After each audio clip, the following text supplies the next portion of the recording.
Friends welcome to my video. तो friends आज हम इंस्टाग्राम का एकदम वायरल नेक बनाने वाले हैं। चाहे यूट्यूब खोल लो या फिर इंस्टाग्राम खोलो, सब पे यही नेक छाया हुआ है। तो वो आपने देख ही लिया कैसा है, तो चलिए बनाते हैं। तो यहाँ पे अपना इनर मैंने फोल्ड कर लिया, उसके हम आर्म होल की शेप देंगे। तो वो हम 7 इंच लंबाई रखेंगे और 7 इंच चौड़ाई रखेंगे। तो हमारी लंबाई थोड़ी आगे पीछे ना हो गई हो तो उसको हम इधर से ऐसे ये हमने देख लिया 7 इंच आ रहा है ना, पूरा क्लियर है।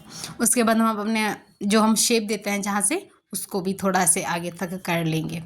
तो ये मैंने पूरा कर दिया है, तो आप इसको एक बार नाप लीजिएगा। अब हम क्या करेंगे, फ्रेंच कर्व की हेल्प से उसको शेप देंगे।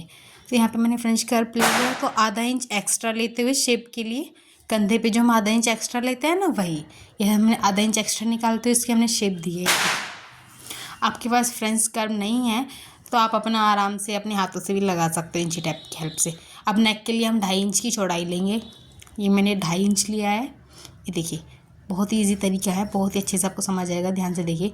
और 1.5 इंच पे हमने और आगे निशान लगा लिया, 2.5 इंच और 1.5 इंच, ठीक है। अब हम क्या करेंगे, अपने लंबाई लेंगे नेक की 6 इंच या 6.5 इंच, और इसकी भी इधर से भी चौड़ाई 2.5 इंच रखेंगे। तो 6 इंच या 6.5 इंच हमने लंबाई ले ली है और 2.5 इंच चौड़ाई ले ली है। और उसके बाद हम क्या करेंगे, यहाँ पर जहाँ पे हमने 1.5 इंच की और लंबाई ली थी, तो वहाँ पर हम कितना ही करेंगे, 4.5 इंच की लंबाई। ये देखिए 4.5 इंच हम यहाँ पे ले लेंगे, उसको भी ऐसे लंबाई कर देंगे। अब हम इस वाले नेक पे 3.5 इंच पे निशान लगाएंगे। यहाँ पे 3.5 इंच, वो 4.5 इंच था, ठीक है। अब हम इन पे शेप देंगे। तो हम अपने फ्रेंच कर्व की हेल्प से इसको शेप देंगे। तो यहाँ पे ये सब आपको बिल्कुल एकदम समझ आ ही गया है। ये मैंने पूरा दोबारा से भी दिखा दिया आपको, ठीक है। और ये मैंने फ्रेंच कर्व के हेल्प से इसको ऐसे शेप दिया। आपके पास ये नहीं है तो आप अपने इंची टेप से भी लगा सकते हो, उसमें कोई ज़्यादा वो नहीं है। फिर हम यहाँ पे अपने नेक पे देंगे पान वाली शेप। पान वाली या वी वाली, आपको जो पसंद हो वो दे दीजिएगा।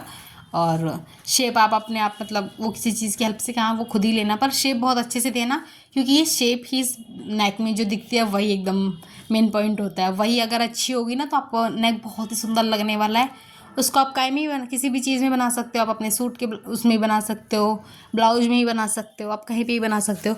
तो हम अपने यहाँ पे हम टक्स का निशान लगाते हैं। तो टक्स मतलब ब्लाउज, आप प्रिंसेस कट बनाना चाहते हो तो प्रिंसेस कट भी बना सकते हो, या फिर आप चोली कट, या फिर आप नॉर्मल जो इसमें प्लेट्स डालते हैं चारों तरफ, आप किसी भी तरीके से बना सकते हैं। लेकिन इसमें हम इसको फ्रंट ओपन नहीं रख सकते। अगर ये वाला नेक बना रहे हैं तो इसको या तो आपको साइड से ओपन रखना पड़ेगा या बैक ऊपर ओपन रखना पड़ेगा। तो यहाँ पे हमने ये लगा लिया है निशान, ये तो आप लगा ही सकते हो। तो वही 11 इंच पे हमने इसको बीच में वो दिया है, और नीचे से 3.5 और 4.5 इंच पे वो एक्स्ट्रा मार्जिन, यानी कि टोटल 1 इंच मार्जिन हम निकालेंगे बीच में से। ये देखिए, और वही मतलब ऊपर से जो 11.5 इंच नहीं तो 11.5 तो हम उनका लेते हैं जो थोड़ा ओल्ड हो जाती हैं। बाकी अगर थोड़ी जिनकी हाइट कम होती है उनके पे 10, हाइट के अकॉर्डिंग होता है। थोड़ा नॉर्मल है तो 10.5, थोड़ा और ठीक है तो 11, तो सबका अकॉर्डिंग होता है। उसके बाद हम अपने नेक की कट करेंगे। तो नेक को आप ऐसे भी कट कर सकते हो, या फिर आप अगर पेपर पेस्टिंग पे नेक का निशान लगा के, है ना, और या बुकरम हुआ उस पर रख के आपने नेक का निशान लगा के फिर उसको कट करके इसको स्टिच भी कर सकते हो, ऐसे भी कर सकते हो। ये आपकी मतलब आपकी चॉइस है, आप किस तरीके से आप कंफर्टेबल रहते हो आप उस तरीके से कीजिएगा। ये नहीं है कि अगर मैं जैसा कर रही हूँ आपको सेम वैसे ही करना है।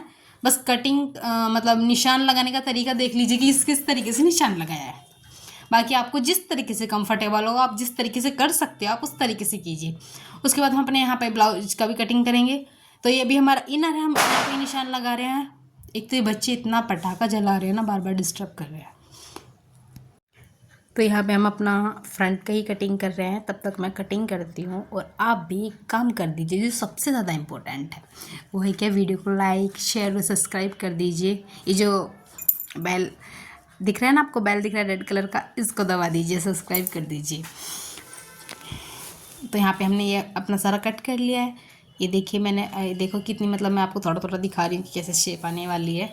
उसके बाद आप एक डोरी बना लीजिएगा, पतली पतली 2 डोरियाँ, जो कि हम इस नेक में ऊपर की तरफ बांधने के लिए लगाएंगे, ठीक है। अब ये जो हमारा मेन फैब्रिक है उस पर अपना इनर को रख के जॉइंट करेंगे। तो यहाँ पे मैं पिन लगा रही हूँ क्योंकि मुझे पिन से हो जाता, मतलब मैं कंफर्टेबल रहती हूँ।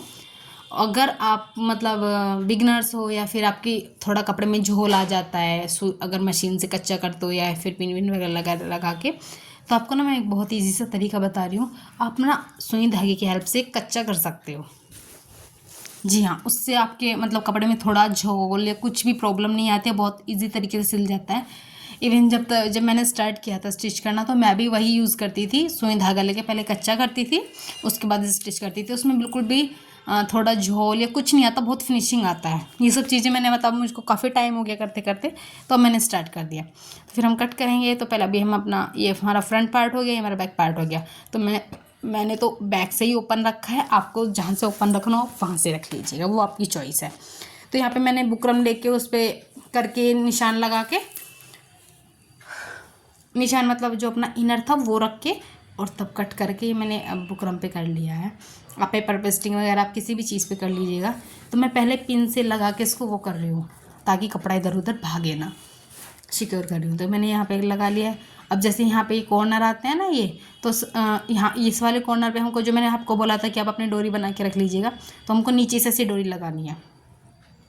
डोरी यहाँ से टाइम लगानी है, हम ऐसे नहीं कि बाद में जॉइंट कर दो तो वो फिनिशिंग नहीं आती है। तो डोरी सी टाइम लगानी है, क्योंकि जो मतलब अगर डोरी खींचेंगी तभी वो पूरा वी टाइप बन पाएगा, तभी फिनिशिंग आएगी। ये देखिए, ये हमारा हो गया तैयार। अब हम इस पर क्या करेंगे, हमारे दो काम रह गए हैं। पहला, इस पर फिनिशिंग सिलाई देना। ये देखिए, यहाँ इसके हम ऐसे किनारों पे एक फिनिशिंग सिलाई देंगे, और दूसरा इस पर हम कच्चा मतलब बड़ी बड़ी सिलाई, ये सिलाई दे देंगे, या फिर तुरपाई कर सकते हैं। वैसे अगर तुरपाई करोगे तो बहुत अच्छा लुक आता है, बहुत फिनिशिंग आती है। तो जहाँ तक मैं तो तुरपाई करूँगी, बाकी आप जो कर सकते हो आप वो कर लीजिएगा। उसके बाद जो हमने अपना कट किया था ब्लाउज, वहाँ से स्टिच करेंगे। तो उसको ना ऐसे धीरे धीरे, ये देखिए, थोड़ी सी सिलाई करी, उसके बाद फिर मतलब कपड़ा सेट किया, फिर थोड़ी सी सिलाई करी। अगर इस तरीके से करते हैं ना, तो इस तरीके से बहुत अच्छी एकदम फिनिशिंग आती है, कपड़ा इधर उधर नहीं जाता है, और मतलब बहुत अच्छा होता है ये। Thank you for watching.